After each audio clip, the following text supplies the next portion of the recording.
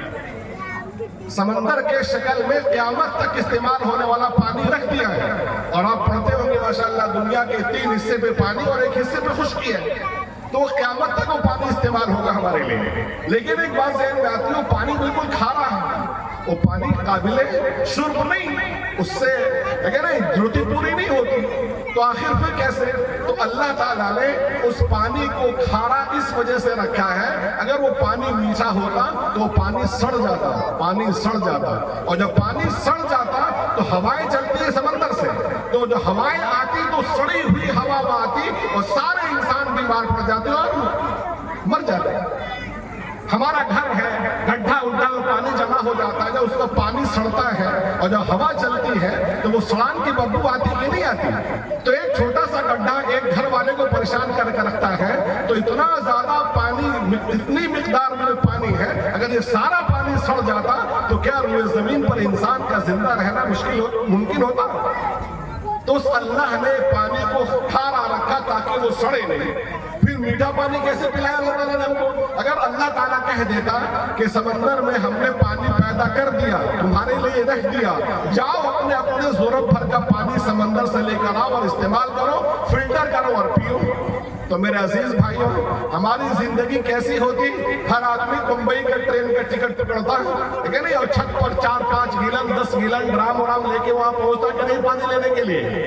ارے بولیے، اور کتنا پانی لے کر آتا کہ راستے میں پیتا ہوا آتا، اور گھر والوں بھی وہاں بیٹھے ہوتے کہ گئے بڑا بابا پانی لے آئے، کہاں تھا بمبئی 4 ڈرام لے گئے بڑا، اب وہ کب اور لوٹا 3 دن جانے کے 3 دن آنے کے، وہاں پانی لے کے آ کے پھر یہاں آ کے پانی کو فلٹر کرنے کا مسئلہ، کتنی دشواری ہوتی ذرا سب غور کیجیے، نہ ہم کھا پاتے، نہ ٹھیک سے پی پاتے، نہ نہا پاتے، آج تو ماشاءاللہ 2 لوٹا میں کلا کرتے ہیں، ہے کہ نہیں ہے؟ اور جب بمبئی سے پانی لے کر آتے ہیں ڈرام میں تو پانی سونگتے خالی، کلا کرنا بھول جاتے ہیں، بات سمجھا نہیں میری؟ تو اللہ تعالیٰ خالی اتنا کہہ دیتا کہ جاؤ سمندروں سے پانی لو اور استعمال کرو میرے بندوں، میں نے پانی پیدا کر دیا، تو خالی جا کے سمندر سے پانی لے کر آنے میں ہماری ساری درگت بن جاتی ہے۔ جو لوگ بمبئی رہتے ہیں وہ جانتے ہیں ٹرینوں کا ٹکٹ کا کیا حالات وہ جانتے ہوں گے، ٹکٹ ملتا ہے بمبئی کا کبھی؟